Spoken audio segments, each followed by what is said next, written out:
California Spring Trials is Fashion Week for our industry, or maybe you can think of it like the auto show, a chance to see many of the coolest new products available for upcoming seasons. Dozens of global breeding companies and innovative plant introduction companies set up along the California coast in early spring to showcase new crops that have been in development for years, even decades. New series, additions, upgrades, and sometimes brand new plants are grown out and discussed in detail for the better part of a week to drive interest from visiting growers, retailers, and distribution companies. It's also a time to catch up with old friends, solidify strategic partnerships, and revel in the beauty created by our industry. We've done this for decades and we'll do it again in 2026 from March 24th to 27th. Registration is managed by the National Garden Bureau, and you can sign up to secure your spot at caspringtrials.us. In fact, registration is essential. A quick reminder before we get started. New for this year, if you're visiting a location with more than one exhibiting company, like most of them, registration by location means you register for all companies when you schedule your appointment at caspringtrials.us. But be sure to allocate plenty of time for stops with multiple companies. One click doesn't mean one quick visit. Take, for example, the Head Start Nursery Stop or the Santa Barbara Polo Club. You can register for the location, but you'll need to allocate time for all of the exhibiting companies, and that can mean as many as 100 new varieties. Last but not least, check out the suggested itineraries at caspringtrials.us. If 2026 will be your first time visiting the trials, or you haven't been in a few years, they will be very helpful. Let's hear about some of the things you'll see and experience at Spring Trials this year. I'm your host, Bill Calkins, and today, as part of our Spring Trials preview mini-series, I'm here with Mike Annis from Darwin Perennials to hear about what the company has in store for us this March. This will be a quick conversation, but hopefully it inspires you to register and start thinking ahead as you plan your crop mix for the future.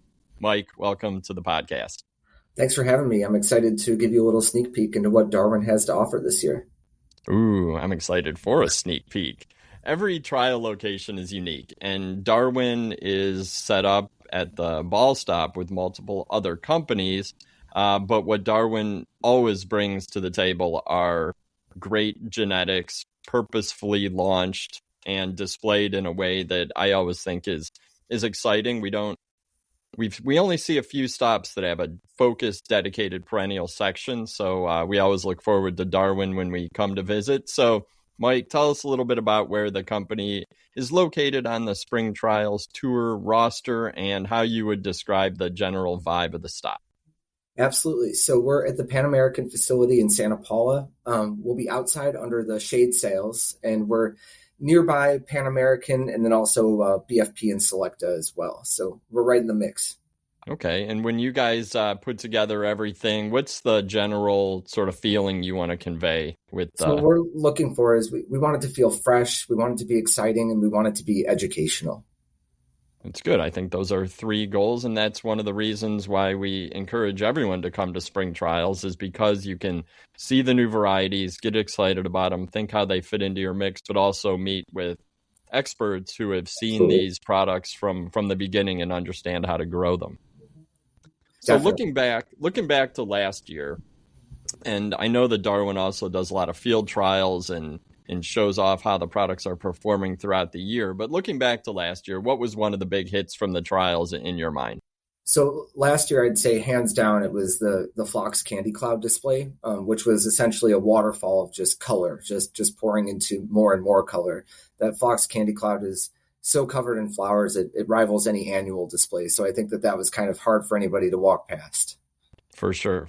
And the color. I mean, Darwin is known for the beautiful color palette, and those phlox were absolutely stunning. I know that Chris, Jen, and I spotted them right away and couldn't wait to hear about them in the trial. It doesn't surprise me that that's the big hit that you picked from last year.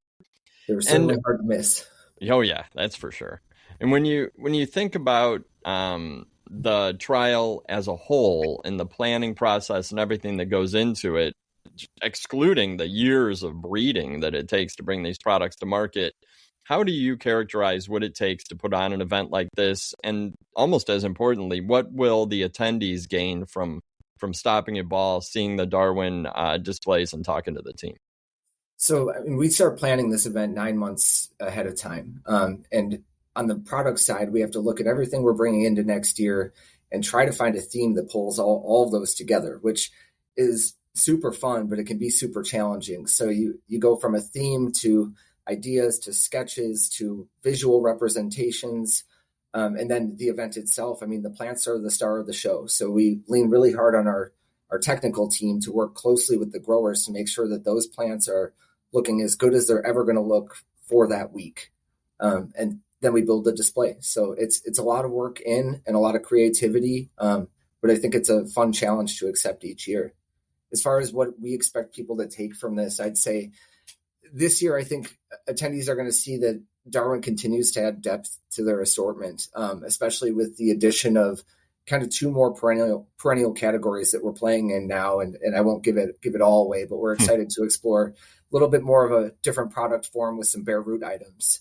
And also that we're just committed to providing vibrant spring color to spring retail benches when foot traffic peaks. That's kind of our promise to our customer with our spring showcase.